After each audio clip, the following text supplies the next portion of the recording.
retroalimentación significa de qué manera está regulada la secreción hormonal. Tenemos una retroalimentación negativa, que es la más común, pero también existe una retroalimentación positiva. La retroalimentación negativa es la que te mencionaba. Cuando tenemos un efecto, ¿ya? Ese efecto por retroalimentación hace que disminuya la secreción de la hormona. Por ejemplo, el hipotálamo le dice a la hipófisis que libere una hormona más.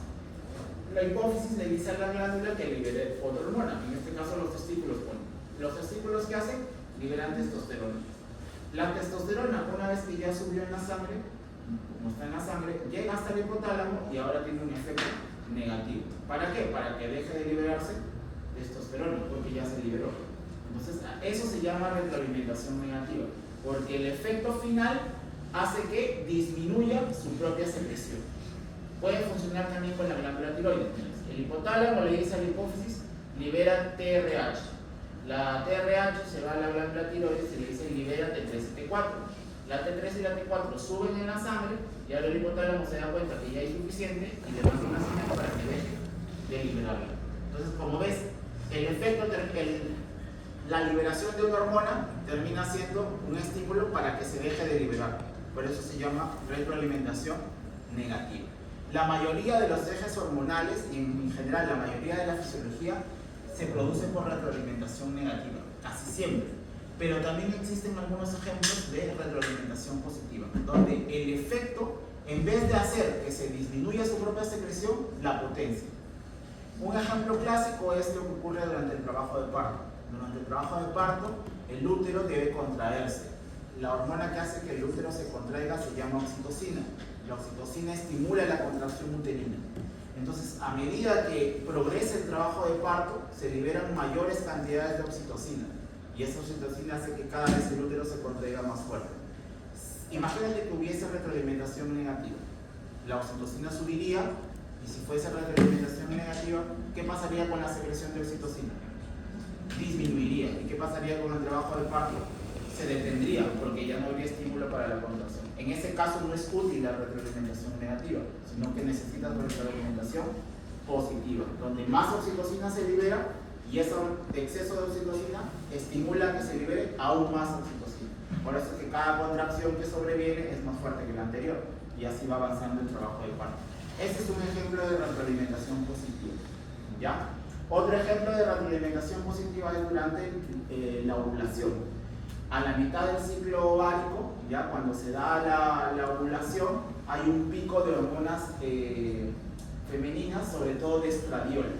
Ese exceso de estradiol hace que se libere una mayor cantidad de hormonas que hace que salga una hormona llamada luteinizante. Y esa luteinizante hace que el ovario se libere a su óvulo y se da la ovulación. Ese también es un ejemplo de retroalimentación positiva. ¿Cuáles son más comunes entonces? Los ejes por retroalimentación negativa o positiva. Negativa.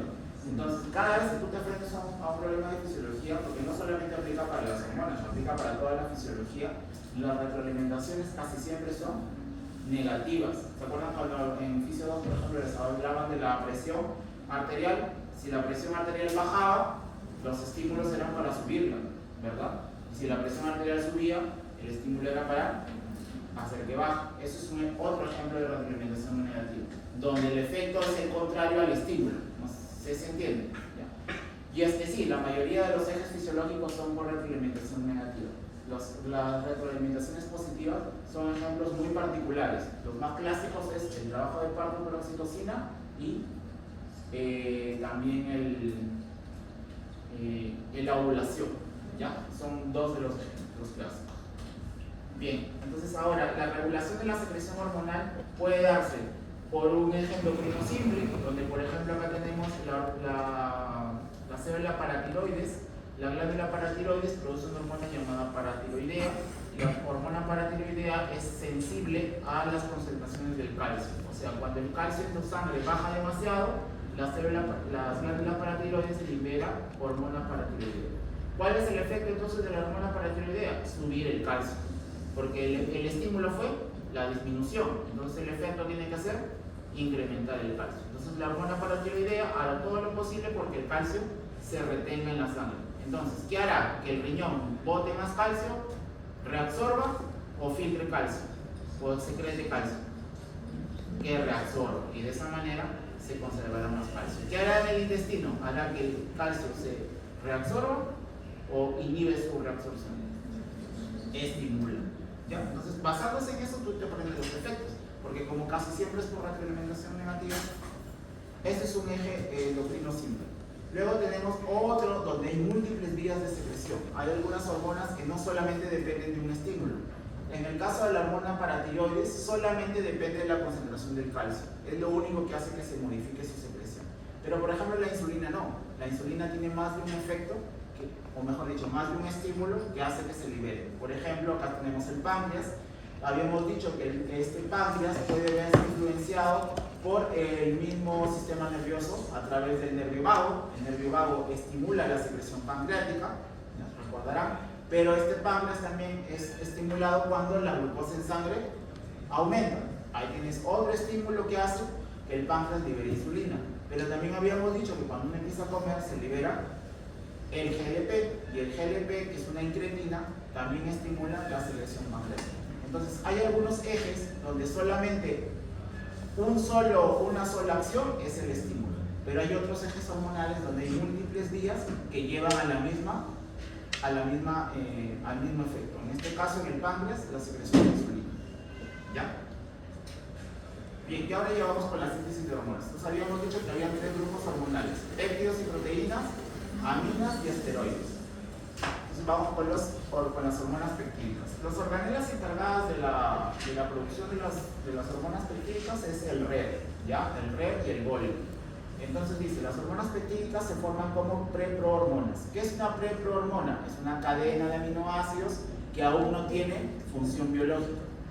A nivel del retículo endoplasmático, ya se va a hacer la transcripción del ARN. Recuerda que es una hormona peptídica, ¿no? Para que se produzcan proteínas, aquí me enseñaron en genética que hay transcripción, traducción, ¿verdad?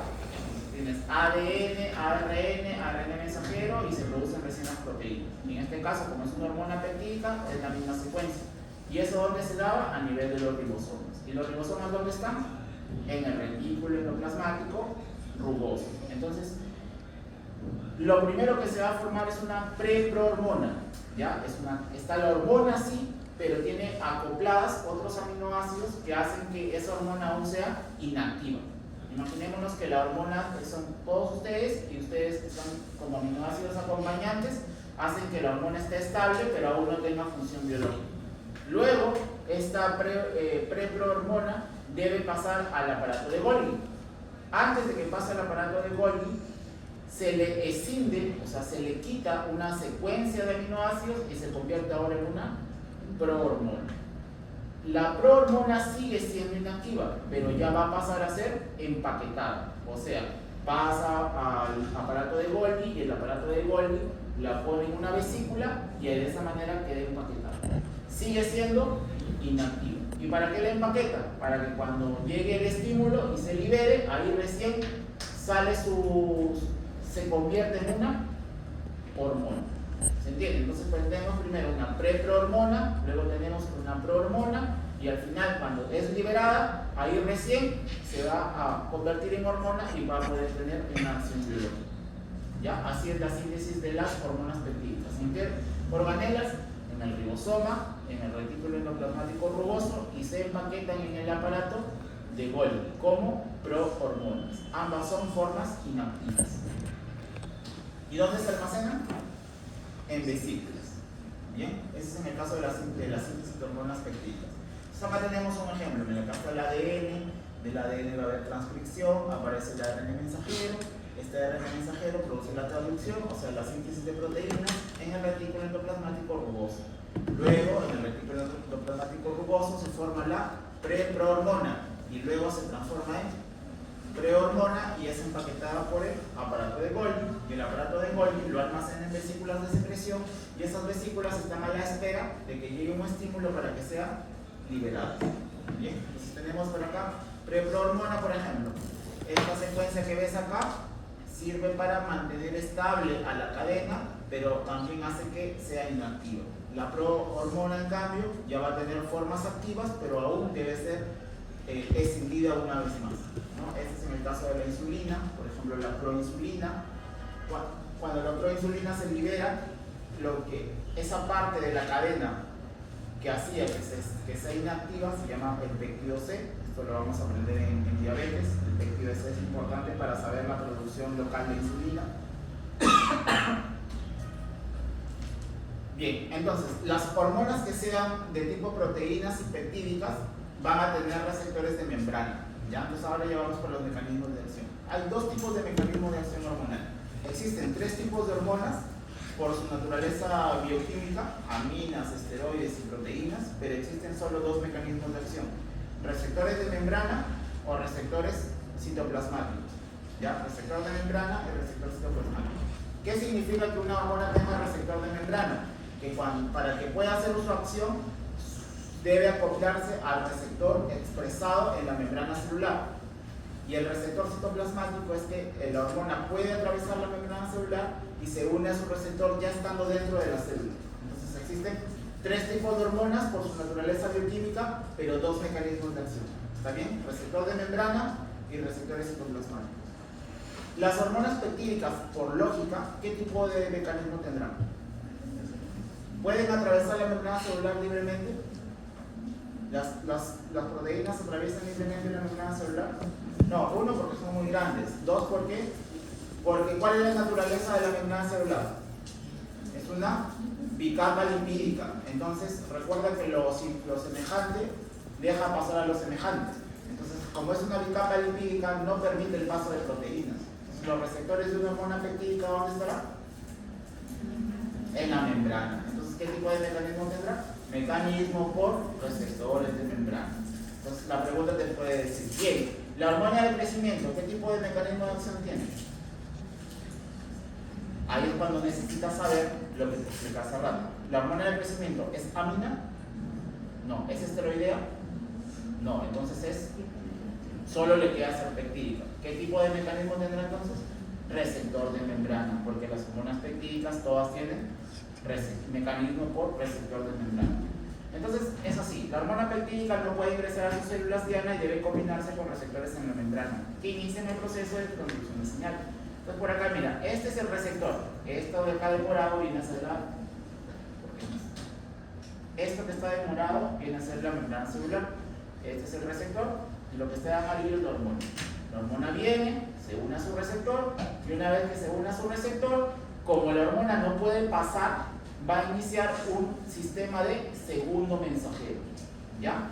La hormona viene, se une al receptor y esta unión al receptor genera unos cambios dentro de ciertas proteínas y enzimas que modifican a un segundo mensajero. ¿Por qué le llaman segundo mensajero? Porque la hormona en realidad no pasa, sino que se inicia la producción de otra sustancia dentro del citoplasma que va a generar la respuesta de la célula ante esta hormona.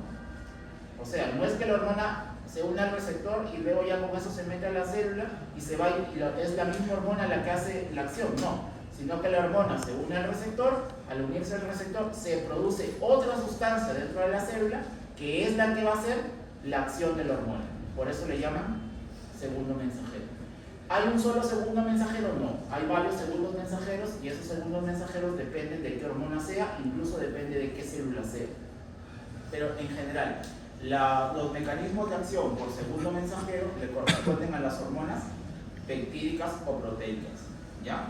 Entonces, ¿cuál es la secuencia? Hormona con receptor, activación de un segundo mensajero. Ya luego vamos a ver cuáles. Acá están los segundos mensajeros, por acá, mira, acá hay algunos. AMP cíclico, el IP3, el diacilglicerol, hay varios tipos de segundo mensajero. Pero hoy día el objetivo es hormona peptídica, receptor de membrana, hormona peptídica acoplado a segundo mensajero. ¿Qué es el segundo mensajero? Es la sustancia que una vez acoplada a la hormona al receptor va a llevar la señal y va a ejecutar la acción de la hormona unida al receptor. ¿Ya? Luego los segundos mensajeros, como te digo, son varios. Por ejemplo, mira, acá tienes la hormona paratiroidea. La hormona paratiroidea se une a su receptor. Este receptor está acoplado a un complejo de proteína G La proteína G, haz de cuenta que es el puente entre el receptor y el segundo mensajero. ¿Ya? Se une acá. La proteína G le dice a la adenilato ciclasa que produzca AMP cíclico. Y este AMP cíclico vendría a ser el segundo mensajero, porque este es el que va a hacer la acción. La hormona antidiurética, en cambio, se une a su receptor, está acoplado también a una proteína G, pero a la fosfolipasa C. La fosfolipasa C hace que se libere diacilglicerol y inositol trifosfato. Y estos dos vendrían a ser los segundos mensajeros. En el caso de la tirotropina, se une a su receptor, la fosfolipasa A2 hace que se produzcan metabolitos del ácido araquidónico y recién esos serían los segundos mensajeros. Entonces, los segundos mensajeros dependen de la hormona, pero también dependen del órgano dieta. ¿Ya? ¿Y qué es un segundo mensajero entonces? Tienes que tratar de hacerlo con tus palabras para que nunca te olvides. La sustancia que se produce después de la unión de una hormona a su receptor. Y es la que va a llevar o la que va a ejecutar la acción de la hormona. Esas son palabras sencillas. ¿Ya? ¿Cuáles son esos? Pues son varios y depende de la hormona que estés tratando en ese momento. Ahora vamos con las hormonas esteroideas. Bien, ¿cuáles son los órganos que producen hormonas esteroideas? Ovarios, testículos, o sea, las gónadas, hormonas sexuales. ¿Y cuál más? La corteza de la glándula suprarrenal. Y ahí destacan dos, el cortisol y la aldosterona. ¿De quién derivan los esteroides? Eso te enseñaron en bioquímica. Del colesterol, ¿verdad? Del colesterol. Entonces, las hormonas esteroideas son derivadas del colesterol. Y estos, como ves acá, del colesterol, a partir del colesterol se va a producir progesterona, testosterona, estradiol, cortisol, todo eso ya lo vamos a ver glándula por glándula. Ahora lo que tienes que recordar es que las hormonas esteroideas derivan todas del colesterol. ¿Cómo se le llama a este anillo que está acá? A estos 4 anillos.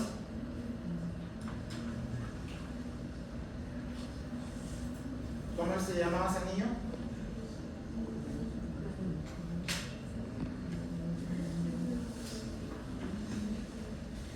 Bioquímica. ¿Cómo se llamaba el anillo de los esteroides? Bueno, que los lípidos se clasificaban en terpenos, esteroides y cosanoides. Los esteroides tenían un compuesto ahí de 4 anillos. ¿Cómo se llama? Este que está acá dibujado: 1, 2, 3, 4. Ya lo averiguo, ya puedo preguntar. Bien, entonces, ¿cuál es la base de las hormonas esteroideas? No te olvides, es el colesterol, ¿ya? El colesterol. Entonces, por ejemplo, la síntesis hormonal esteroidea, como depende del colesterol, depende de las fuentes del colesterol. El colesterol puede ser de dos fuentes, puede ser exógeno, cuando tú comes, ahí hay colesterol, pero también hay una síntesis endógena de colesterol. ¿Dónde se da la síntesis endógena de colesterol? Principalmente en el hígado, ¿ya? Principalmente en el hígado. Entonces, a partir de ahí, las células tienen un sustrato para poder producir sus hormonas. Entonces, a partir del colesterol, como ves, se forma pregnenolona. Acuérdate de este compuesto, ¿ya? Porque de la pregnenolona es de donde nacen todas las demás. O sea, la base es el colesterol, pero las células del cuerpo lo convierten en pregnenolona. Y la pregnenolona recién se puede convertir en todas las demás. Y ahora llegamos al tercer grupo hormonal, que son las hormonas amínicas. Las hormonas amínicas o aminas son las que derivan de un solo aminoácido, son las hormonas más sencillas, entenderás que son las más pequeñas porque solamente vienen de un aminoácido, ¿no? Entonces no son tan grandes como las peptídicas o las proteicas. Y el hecho de que sean pequeñas les facilita algo, que al ser pequeñas pueden atravesar las membranas. Entonces, por ejemplo, las hormonas amínicas, la mayoría de hormonas amínicas derivan del aminoácido tirosina. ¿Ya? Pregunta básica de un examen: las hormonas amínicas, la mayoría derivan del aminoácido tirosina. Pues a partir de la tirosina se producen las tiroideas y las catecolaminas, que son en general, las únicas hormonas de tipo amino. Las tiroideas son la T3 o triodotironina y la T4 o tetraiodotironina, o más conocida como tiroxina. Y las catecolaminas, tú ya las conoces, son la dopamina, la noradrenalina y la adrenalina. Si quisiéramos agregar otra hormona amílica, dijimos que se podría ser la serotonina, pero la serotonina no deriva de la tirosina, sino del triptófano, ¿ya? La gran mayoría de hormonas amínicas derivan de la tirosina. Si quieres una excepción, la serotonina deriva del triptófano. Entonces, hormonas y receptores amílicas. Acá tenemos entonces, en el espacio extracelular tenemos efectos estimuladores, la adrenalina, la dopamina, inhibitorios. Recordarás que las catecolaminas, el efecto puede ser estimulante o no, dependiendo del receptor. En algunos órganos las catecolaminas se estimulaban, como por ejemplo los receptores beta 1, son estimulantes para la frecuencia cardíaca, pero por ejemplo los receptores alfa 2 son inhibitorios, y así. Entonces, el efecto va a terminar dependiendo del órgano diana, no solo y por tanto del receptor.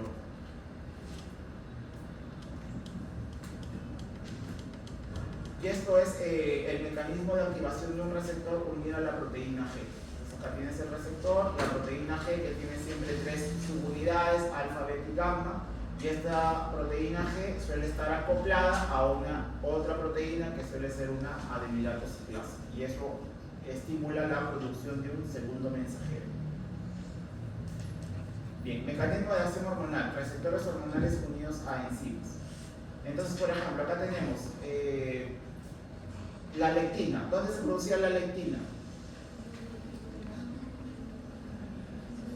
En el tejido adiposo. El lípido, los lípidos estaban en el tejido adiposo. ¿La lectina qué tipo de hormona será? Peptídica, o esteroidea. No, es esteroidea porque es producida en el tejido adiposo. No, recuerda que tu cuadrito de clasificación, si no es amina o no es esteroidea las que aprendiste, tiene que ser peptídico-proteica. Por tanto, su receptor ¿dónde estará? En la membrana celular. ¿Ya? ¿Quiénes tienen receptores intracelulares? Esteroideas y esteroideas básicamente. Ahora vamos con las aminas. ¿Ya? Mecanismo de acción hormonal intracelular y activación de los genes. Acá, por ejemplo, tenemos una hormona esteroidea. La hormona esteroidea, por tanto, no tiene receptor de membrana porque atraviesa directamente. Una vez que atraviesa directamente la membrana celular, su receptor es intracitoplasmático, y con ese receptor intracitoplasmático puede entrar al núcleo. Cuando entra al núcleo, ahí puede modificar la transcripción. Las hormonas esteroideas, entonces, pasan libremente, su receptor se encuentra dentro de las células, es un receptor citoplasmático, a veces nuclear. Cuando ya está dentro del núcleo, va a estimular la transcripción, se produce ARN mensajero, y a partir del ARN mensajero tenemos una traducción. ¿Y cuál es el efecto?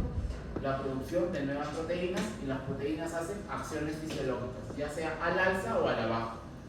¿Bien? Entonces, el mecanismo de acción de una hormona esteroidea depende de su acción directamente en un receptor citoplasmático. Ya no es un receptor de membrana, porque las esteroideas pasan libremente. Cuando ya se unen al receptor citoplasmático, a veces también puede ser receptor nuclear. Ahí recién llega y actúa en el ADN. Del ADN a ARN, ¿cómo se llama ese paso? Transcripción, ¿verdad? Y de ahí para pasar a proteína se llama traducción. Y eso lo hace el ARN mensajero. Ahí recién se producen proteínas nuevas, y esas proteínas nuevas modifican una acción fisiológica. ¿Ok? Ese es el efecto de una hormona esteroidea. El efecto de una hormona tiroidea. Las hormonas tiroideas, primero que nada, viajan en una llamada la proteína transportadora de las hormonas tiroideas, exclusión por el hígado.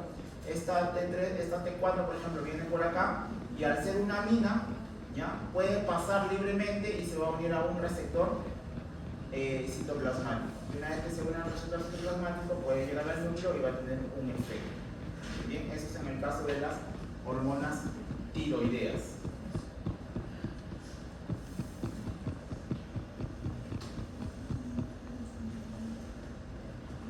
Luego tenemos otras como por ejemplo la vitamina D. La vitamina D, ¿qué tipo de hormona será? La vitamina D. Y ahí sí tenemos que recurrir también allá a lo que tú ya has ido aprendiendo en lo que vas de la carrera. La vitamina D, ¿qué tipo de sustancia es? ¿De quién deriva la vitamina D? del colesterol, y si deriva del colesterol es un esteroide, y si es un esteroide son receptores intracitoplasmático o intranuclear, no es receptor de membrana. La hormona del crecimiento es una proteína, por tanto su receptor está en la membrana. Las hormonas peptídicas y las catecolaminas, sus receptores están en la membrana. Entonces, recapitulando, esteroideas, receptores citoplasmáticos, proteínas, receptores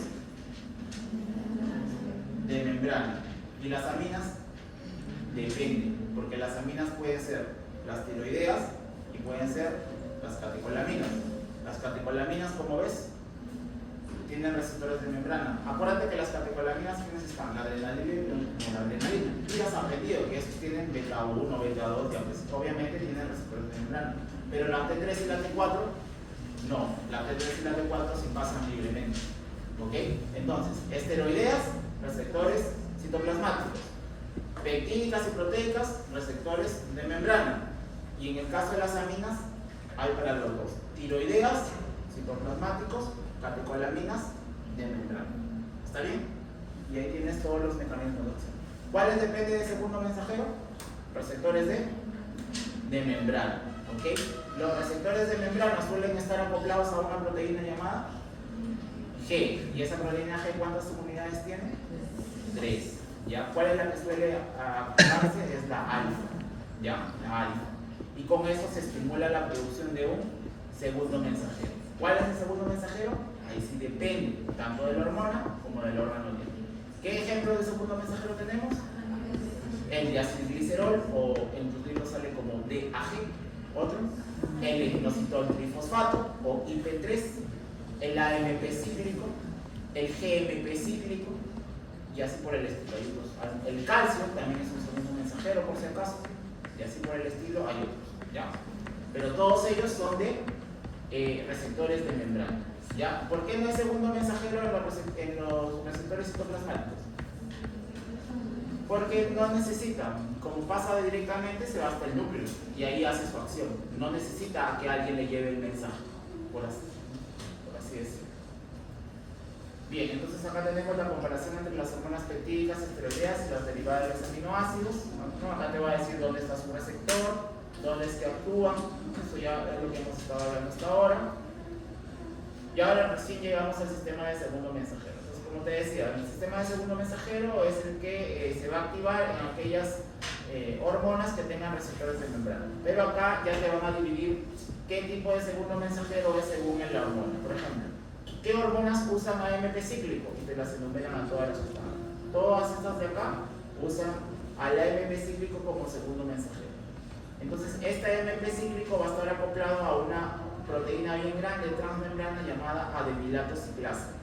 Y esta adenilato ciclasa suele estar acoplada a una proteína G. Entonces tenemos receptor, cuando se une con la hormona, activa la proteína G. La proteína G libera su subunidad alfa y eso hace que la adenilato ciclasa inicie la fosforilación y se produce AMP cíclico. Y el AMP cíclico recién actúa como segundo mensajero porque estimula la transcripción y la traducción de ciertas proteínas.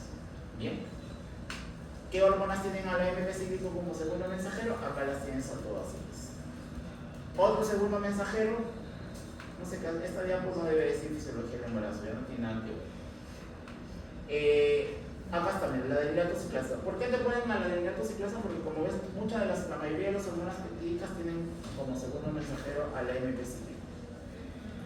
Entonces, cuando esté inactivo tienes al receptor, el receptor está con su proteína G, esta proteína G está con su adenilato ciclasa. Así es cuando está inactivo. Pero si llega la hormona, recuerda que se libera la subunidad alfa. La alfa se une con la adenilato ciclasa y la adenilato ciclasa estimula que el ATP se convierta en AMP. Y el AMP es el segundo mensajero, o sea, es el que se va a ir al núcleo y va a estimular la fosforilación o la transcripción de ciertas proteínas. Y con eso va a haber una acción fisiológica. ¿Okay? Este es el mecanismo de acción más sencillo porque está asociado a la AMP cíclico. Repito, hormona, receptor, proteína G, se libera el alfa con la adenilato ciclasa y se convierte el ATP en AMP. Y este es considerado segundo mensajero. Luego tenemos segundo mensajero, pero acoplado a la fosfolipasa C. Este es otro tipo. ¿Qué hormonas usan a la fosfolipasa C como segundo mensajero? Estas que ves por acá. Entonces viene la hormona peptídica, se une al receptor, nuevamente aparece la proteína G como puente. Recuerda, la proteína G siempre es puente, ¿ya? Pero acá ya no aparece la deslactosiclasa, sino la fosfolipasa C. Y la fosfolipasa C tiene otros segundos mensajeros, que son dos: el IP3 y el diacilglicerol, ¿ya? El inositol trifosfato, así se llama esto, inositol trifosfato, y el diacilglicerol. Esos son los segundos mensajeros acoplados a la fosfolipasa C. Y estas son las hormonas que la producen. Y luego, una vez que se producen estos segundos mensajeros, la secuencia es similar. Se elevan en sangre y eso va a estimular la producción de ciertas proteínas dentro de los ribosomas. Entonces acá tienes proteína fosfolipasa C, receptor, proteína G, fosfolipasa. Se une la hormona, nuevamente se libera el alfa. La única diferencia es que con la fosfolipasa C no es AMP cíclico, sino inositol trifosfato, y el DAG, o también llamado diacilglicerol. Y ellos son los que van a hacer una acción fisiológica, ¿ya? Incrementando el calcio o fosforilando alguna proteína. Y bien, ¿son los únicos? No, pero son los principales, ¿ya? Si te fijas, hemos dicho que los que tienen receptores de membrana son las peptídicas y las catecolaminas. Entonces acá están casi todos, miren. Estas son con fosfolipasa C y estas son las que vienen con... ¿Saben que lo que yo digo acá no va de la mano con lo que ustedes ven, no? Acá, esto de las que ves ahora son las que van con AMP cíclico y las que ves ahora son las que van con fosfolipasa C. ¿Okay? Bueno, ¿qué relación existe entre el cáncer de mama y los receptores estrogénicos? Entonces les explicaré al inicio. ¿Por qué son importantes?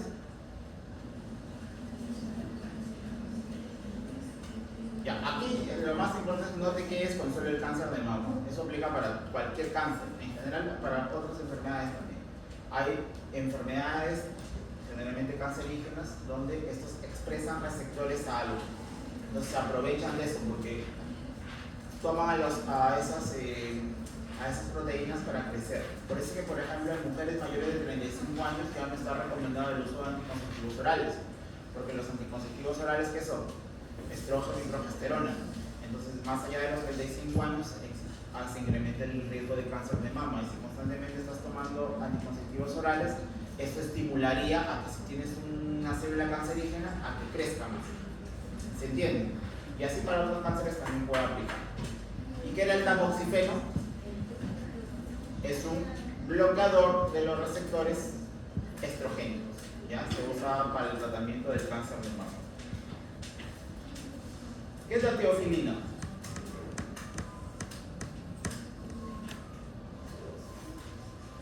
La teofilina es un medicamento que se usa para las crisis asmáticas severas, ¿ya? Lo que hace es incrementar la concentración de AMP cíclico. Y como incrementa la concentración de AMP cíclico, ¿qué era el AMP cíclico? Un segundo mensajero. Ya, pues volvemos hasta acá. El AMP cíclico es segundo mensajero y es segundo mensajero de las catecolaminas. Las catecolaminas. Y las catecolaminas, pero no cualquier catecolamina, la catecolamina asociada al receptor beta. ¿Y qué hacía el receptor beta en el bronquio cuando lo estimulabas? ¿Dilataba o contraía el músculo bronquial? ¿Dilataba o contraía?